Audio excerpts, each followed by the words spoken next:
حضرت عمر فاروق رضی اللہ تعالیٰ عنہ، سیدنا عمر فاروق رضی اللہ تعالیٰ عنہ کے ایمان لانے کے بعد کے اب حالات میں بتاؤں. قریش نے مل کر کے ایک ایگریمنٹ سائن کیا. کس کے ساتھ؟ حضور صلی اللہ علیہ وسلم کے خاندان والوں کے ساتھ، خاص طور پر بنو ہاشم، حضور کا جو خاص خاندان.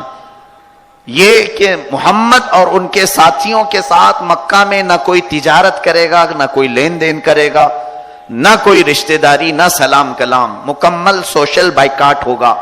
اور یہ لکھ کر کے کعبے کے دروازے پر لٹکا دیا گیا تھا. یہ جو ایگریمنٹ ہے لکھ کر کے لٹکا دیا گیا تھا کہ کوئی بھی محمد اور ان کے ساتھیوں کے ساتھ سوشل ورکس، جو کچھ بھی سماجی ورکس ہوتے ہیں، کچھ بھی نہیں کرے گا. تو اس چیز کو کفار مکہ نے کمزور کرنے کے لیے کیا ہے. ایک بات میں آپ کو بتاؤں، کافروں کا طریقہ کیا ہے؟ جب کھل کر کے لڑ نہیں سکتے تو اکنامک طریقے سے کمزور کرنے کی پہلے کوشش کرتے ہیں. یہ ہر زمانے میں رہا. امریکہ عراق سے لڑ نہیں پاتا تھا، امریکہ کے دانت کھٹے ہو گئے تھے، تو اس نے 10 سال تک پابندی لگا رکھی عراق پر، 10 سال تک، کہ کوئی بھی یہاں سے لین دین نہ کرے، ایکسپورٹ امپورٹ نہ ہو سکے. 10 سال کے بعد پھر جا کر اپنی بزدل فوج کو اتارا، جب وہاں کے لوگ نہتے ہو گئے تھے، کمزور ہو گئے تھے، اکنامکلی بہت ہی کمزور ہو گئے تھے. عراق کی کرنسی ایک زمانے میں اتنی بلند تھی کہ ہمارے عراق کی ایک دینار ہمارے انڈیا کے 70 روپے تک پہنچ جاتے تھے.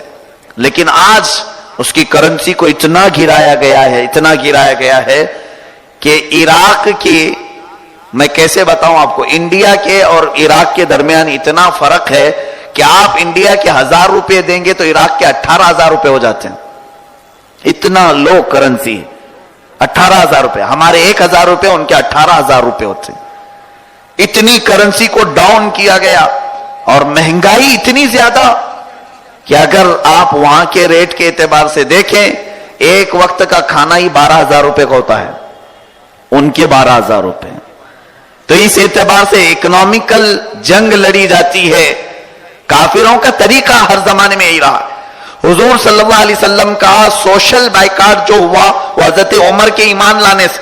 جب دیکھا کہ ایک قوت والا پہلوان انہیں ملا ہے، ان سے مقابلہ ہونا مشکل ہے، تو ان کے ساتھ اب یہ جنگ نہیں تلواروں کی یا دو بدو جنگ آمنے سامنے کی نہیں کی جائے گی، بلکہ پہلے ان کا سوشل بائیکاٹ کرو، سارے آنے جانے کے راستے ان کے بند کرو، سامان نہ ہو، نہتے ہو جائیں، کمزور ہو جائیں، تب پھر ان کے ساتھ مقابلہ کرو.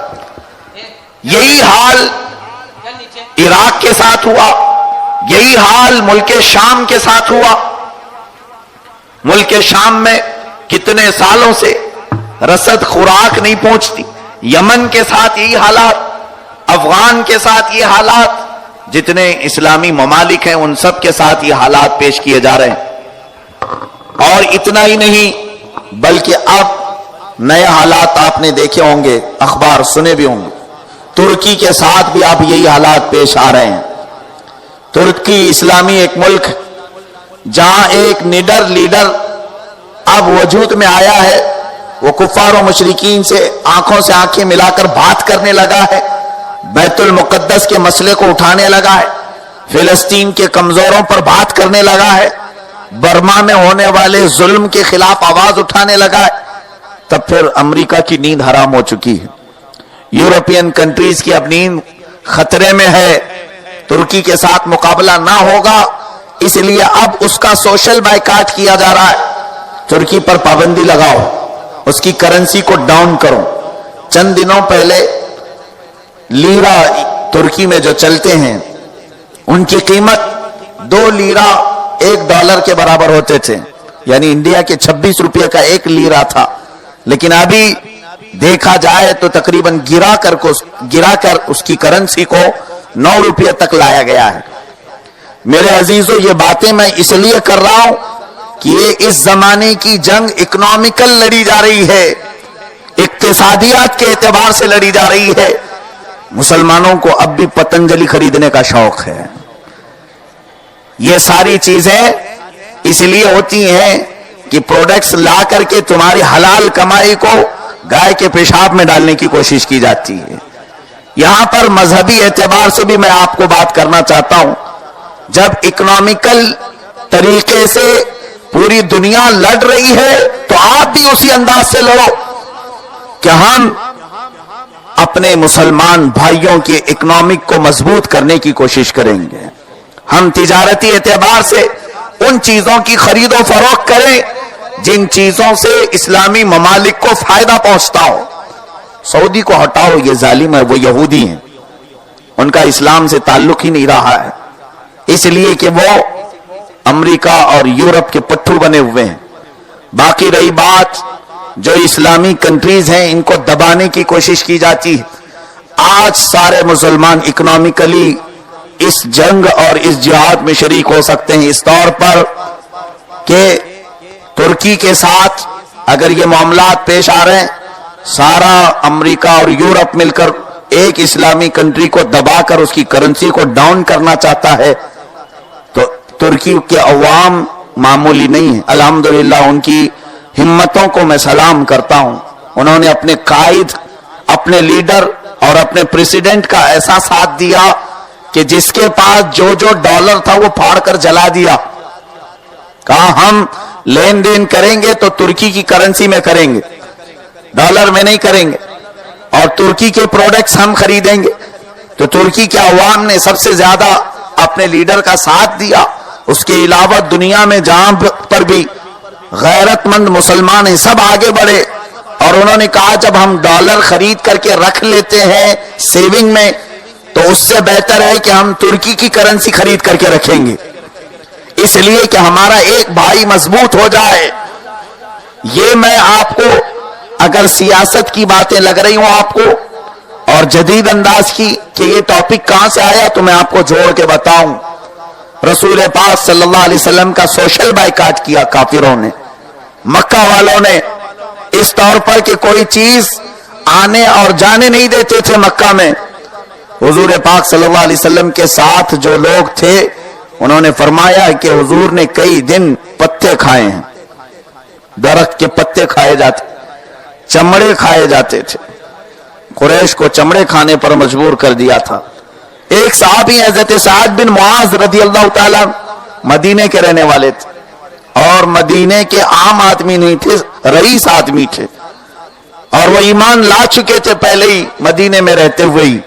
जब उन्होंने देखा कि हुजूर सल्लल्लाहु अलैहि वसल्लम का और यहाँ के मुसलमानों का सोशल बाइकाट चल रहा है, वो हजरत साद बिन मुआज, कैसा ईमान है, यही ईमान तो मैं चाहता हूं कि हमारे दिलों के अंदर आ जाए। वो आए हुजूर अकरम सल्लल्लाहु ताला अलैहि वसल्लम के साथ उसी घाटी में रहे जहां पर आपका बाइकाट करके हुजूर को रखा गया था। और हजरत साद बिन मुआज बहुत पैसे वाले थे, लेकिन अपने साथ कुछ चमड़े लेकर के आए थे, कुछ पत्ते लेकर के आए थे, और वही चमड़े गर्म करके पानी में और वही पत्ते चबाकर खाने लगे। रसूल पाक सल्लल्लाहु अलैहि वसल्लम ने फरमाया, साद बाइकाट तो हमारा है, मदीने वालों का नहीं, तुम लोग खुश रहो। हजरत साद कहने लगे, या रसूल अल्लाह सल्लल्लाहु अलैहि वसल्लम, आपका और अहले ईमान का बाइकाट किया गया हो और हम अच्छी ग़िज़ाएं खाएं, ऐसी जिंदगी पर हमें लानत हो। साद अपने घर में अच्छी ग़िज़ाएं खाएं और यहां मक्का में अल्लाह के नबी सल्लल्लाहु अलैहि वसल्लम पत्ते खाएं, मुझे ये कब गवारा होगा। तो ये सहाबा का तरीका था कि जब कभी कुफार और मुशरिकीन ने अहले ईमान का बाइकाट किया है तो वो चाहे जहां पर भी रहते हो, उन ईमान वालों की दिलजोई के लिए वो अपने मकान से निकल करके आ जाते थे। जो वो खा रहे ये खाते थे। आज हम लोगों को कुछ फर्क नहीं पड़ता है, फिलिस्तीन मर रहा है तो मरने दो, मुल्क के शाम पर बम बरसाए जा रहे हैं तो बरसाए जाने दो। हमारी नींदों पर न फर्क आता है, ना हमारे रहाइश पर फर्क आता है। हम पूछते भी नहीं कि हमें इस वक्त क्या करना चाहिए, मशवरा तक नहीं लेते कि हम सब ये बयानात सुन रहे हैं, जुल्म हो रहा है, जुल्म हो रहा है, जरा ये तो बताएं हम क्या अमल करें। बहुत सारे अमल के रास्ते हैं, मशवरा लें तब तो पता चलेगा।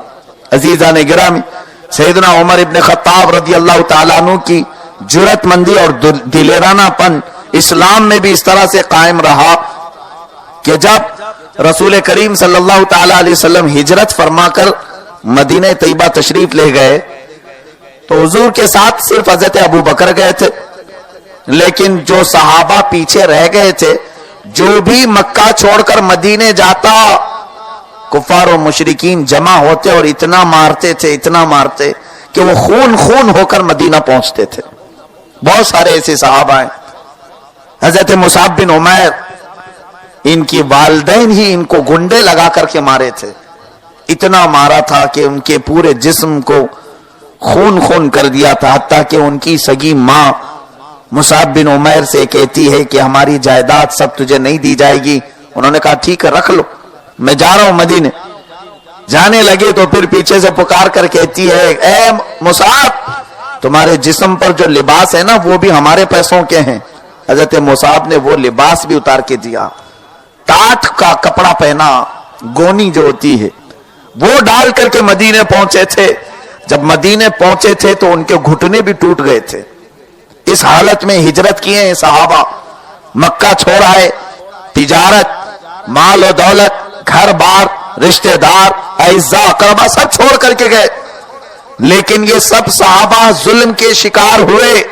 जो भी हिजरत करता था कुफार उसे मारते थे, लेकिन तन्हा उन सब सहाबा में हजरत उमर का एक ही नाम ऐसा है कि जब आपको हिजरत करना था अच्छे कपड़े पहन करके घर से निकले, सारा सामान लेकर के सवारी पर लादा और सबसे पहले मस्जिद हरम में आए,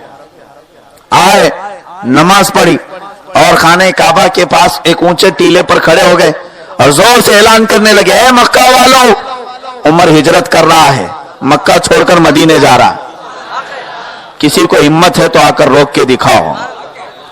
ये ईमानी गैरत होती है। बहरहाल सारे सहाबा में थी, लेकिन सैयदना उमर इब्ने खत्ताब में ये जलाल कुछ ज्यादा ही था। हजरत उमर की यही तारीफ तो अल्लाह ने कुरान में फरमाई, अशिद्दाउ अलल कुफार। मोहम्मद सल्लल्लाहु अलैहि वसल्लम के साथियों में कुछ लोग वो हैं कि काफिरों पर बहुत भारी हैं, बहुत सख्त हैं। ये अशिद्दाउ अलल कुफार से मुराद हजरत उमर ही है।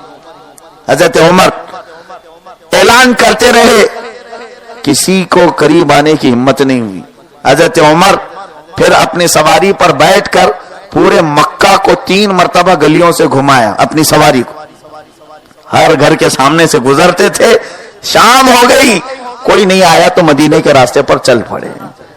और इस शान से आपकी हिजरत हुई, अलल ऐलान हिजरत किया। ईमान लाए तो अलल ऐलान लाए, और उसके बाद नमाज पहली पढ़ी तो अलल ऐलान नमाज पढ़ी, हिजरत भी किया तो अलल ऐलान हिजरत किया। अल्लाह हमें उमर इब्ने खत्ताब का जज्बा अता फरमाए। वो कुव्वत और वो जुर्रतमंदी, जब किसी के दिल में यकीन रासिक हो जाता है तो अल्लाह ताला की तरफ से गैब से उसके अंदर तवक्कुल पैदा होता है। वो अपने रब की जात पर ऐसा भरोसा करता है कि आने वाले खस व खाशाक को वो नजरअंदाज करता है। ये हुजूर सल्लल्लाहु अलैहि वसल्लम के सच्चे जानिसार साथी सैयदना उमर फारूक के अंदर बहुत कामिल जज्बात